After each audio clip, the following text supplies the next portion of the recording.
नजर आ रही है आपको theory and law and principal?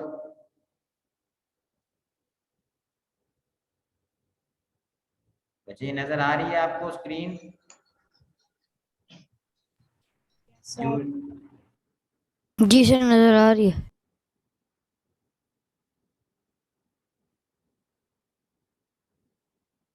ठीक हो गया। थ्योरी बच्चे क्या होती है, जब एक हाइपोथेसिस जो है काफी टाइम तक जितने भी एक्सपेरिमेंट्स उसके ऊपर किए जाते हैं उन सब एक्सपेरिमेंट्स को वो स्टैंड कर जाता है या उसके लिए ट्रू साबित होता है, तो क्या होगा, वो हमारे पास क्या बन जाएगी, थ्योरी। इसकी डेफिनेशन ये है, a hypothesis that stand the test of time, often tested and never rejected, is called a theory. A theory is supported by a great deal of evidence. मतलब बहुत सारे एविडेंसेस जो है ना उनकी के साथ जो है ना इसको सपोर्ट किया जाता है इस थ्योरी को। जब एक हाइपोथेसिस बहुत बार टेस्ट किया गया है और कभी भी उसको रिजेक्ट नहीं हुआ, वो एक बार भी इनकरेक्ट साबित नहीं हुआ और काफी टाइम तक उसको टेस्ट किया गया है, तो क्या होगा, वो किस में चेंज हो जाता है, हाइपोथेसिस हमारे पास थ्योरी के अंदर कन्वर्ट हो जाता है। समझ गए? देन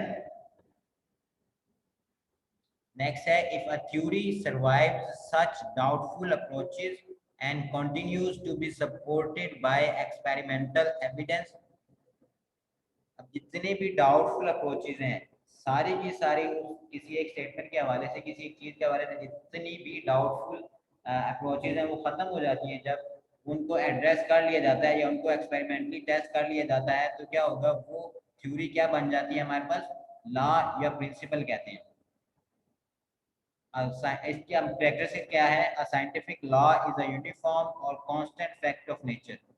ठीक हो गया, ये यूनिफॉर्म है, कांस्टेंट फैक्ट है नेचर का। It is an irrefutable theory.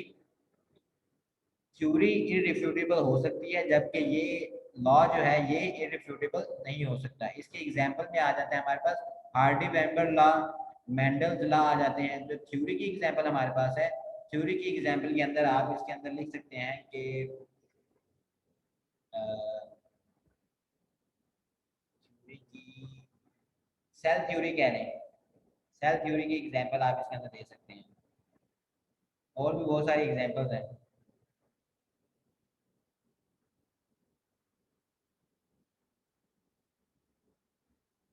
अब ये आपके साथ बॉक्स लिखा हुआ होगा, आपकी बुक के ऊपर देखें, ये वाला जो है ना, ये शॉर्ट क्वेश्चन और एमसीक्यू के हवाले से इम्पोर्टेंट है। ठीक हो गया, ये शॉर्ट क्वेश्चन और एमसीक्यू के हवाले से इम्पोर्टेंट है।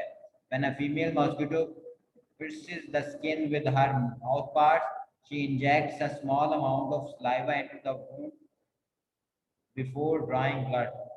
The saliva prevents the blood from clotting in her food canal. क्या करती है, जब फीमेल मॉस्किटो को ब्लड सक करना होता है तो क्या करती है कि जब वो माउथ पार्ट जो है एंटर करती है तो उसके बाद सलाइवा ब्लड के उस वूंड के अंदर एंटर कर देती है, जिससे क्या होता है कि ब्लड जो है वो ब्लड क्लॉट नहीं होता, ब्लड क्लॉटिंग स्टॉप हो जाती है और ये इजीली सक कर सकती है ब्लड को।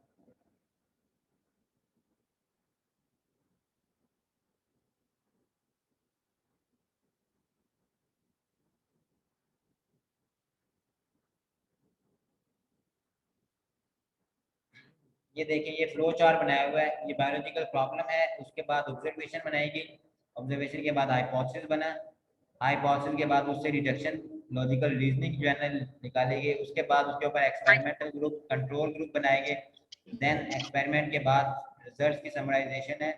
अगर तो ये प्रूव नहीं होती तो दोबारा ऑब्जर्वेशन बनाई जाती हैं। ठीक हो गया, हाइपोथेसिस बनाया जाता है। अगर तो ये प्रूव हो जाती है तो इसकी रिपोर्टिंग की जाती है और इसकी डिस्कशन वगैरह या सेमिनार वगैरह के अंदर इसको डिस्कस किया जाता है और इसकी फर्दर टेस्टिंग के बाद इसको थ्योरी के अंदर कन्वर्ट हो जाती है। और थ्योरी जब कंप्लीट टेस्टिंग हो जाती है उसके ऊपर तो वो लॉ या प्रिंसिपल के अंदर कन्वर्ट हो जाती है। ये हमारा फ्लो चार्ट था। इसके बाद ये देखिए, female mosquito need the blood of mammals और birds for the maturation of their eggs. अब इतनी भी फीमेल मॉस्किटोज हैं ये ब्लड सक क्यों करती हैं मैमल्स और बर्ड्स का, क्योंकि इनको अपने एग्स की मैच्योरेशन के लिए वो ब्लड रिक्वायर्ड होता है। ठीक हो गया?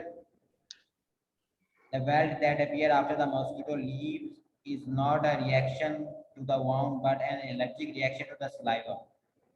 ठीक हो गया?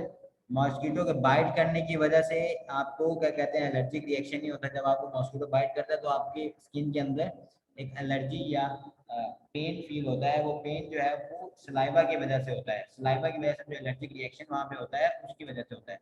इन most cases the itching sensation and swelling subsides within several hours. आप देखा होगा कि रात को जब आपको मच्छर काटता है उस वक्त फौरन आपको रेड रेड नजर नहीं आता, जबकि सुबह को आप उनको देखते हैं तो आपके हाथों पे, आपके बाजू पे या आपकी टांगों पे जो है ना, आपके पाँव पे जहाँ भी मच्छर ने काटा होता है तो वहाँ पे आपको रेड स्पॉट्स नजर आते हैं। वो रेड स्पॉट्स जो है वो स्वेलिंग है या उसको इचिंग कह लें, इचिंग होती है आपको, तो वो आपको काफ़ी टाइम के बाद आपको प्रोमिनेंट होती है। देन हमारे पास है डाटा ऑर्गेनाइजेशन। अब डाटा की डेफिनेशन है सबसे पहले, data can be defined as the information such as names, dates and values made from observation and experimentation.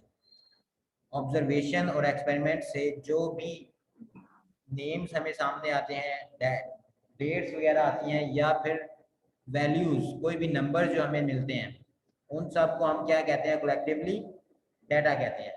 Then data की ऑर्गेनाइजेशन है।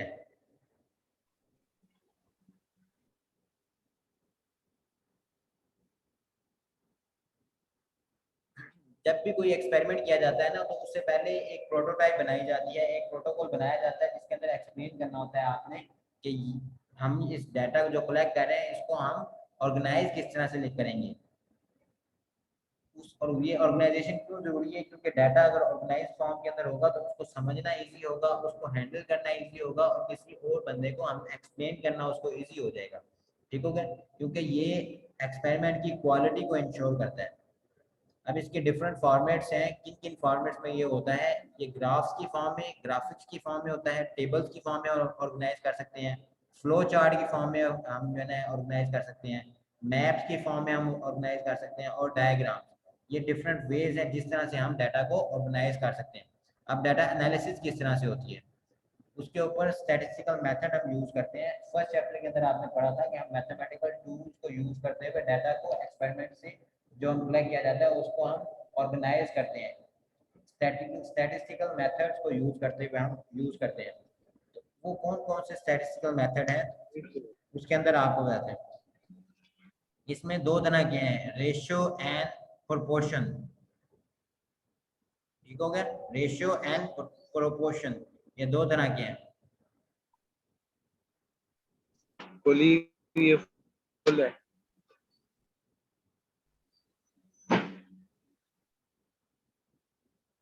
अब रेशियो की डेफिनेशन क्या है, when a relation between two numbers, for example a and b is expressed in terms of quotient, it is called the ratio of one number to the other।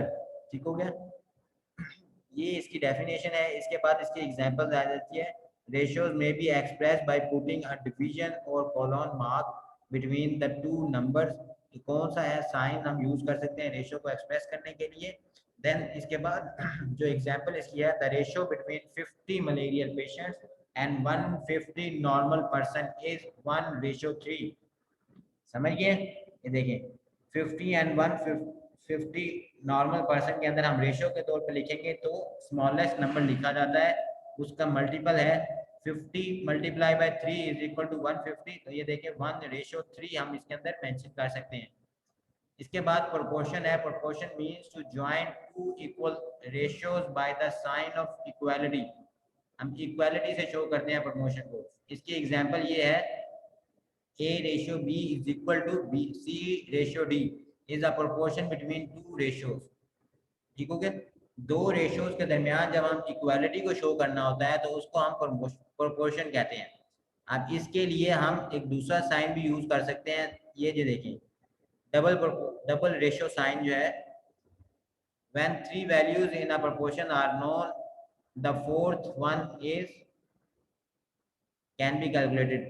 ये उस वक्त हम use करते हैं जब ए बी सी डी में से कोई 3 हमें पता होंगी और चौथी हमने फाइंड आउट करनी है, तो हम ये वाला जो है ना साइन यूज करेंगे।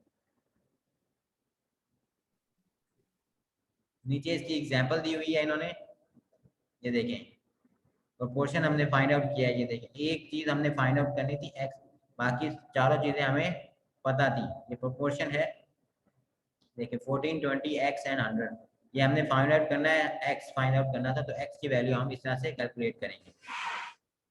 Scientist are thus a mean of summarisation data. Statistics की डेफिनेशन हमारे पास क्या होगी? Statistics are thus a mean of summarisation data through the calculation of mean value. This step is very important as it transforms raw data into information which can be used to summarize and report results. अब statistics क्या है हमारे पास? Statistics data को summarise करता है उसकी mean value लेके। देखोगे हमारे पास 15 वैल्यू है, उसके अंदर से वो एक मीन वैल्यू कैलकुलेट करेगा, सिर्फ एक वैल्यू के अंदर उसको समराइज कर देगा। तो इस तरह से हम लोग चेक कर सकते हैं इसकी समराइजेशन को। कल हम मैथमेटिक्स पढ़ेंगे, mathematics as an integral part of scientific process. आज के लिए इतना ही। अभी किसी को कोई क्वेश्चन वगैरह है तो बताएं।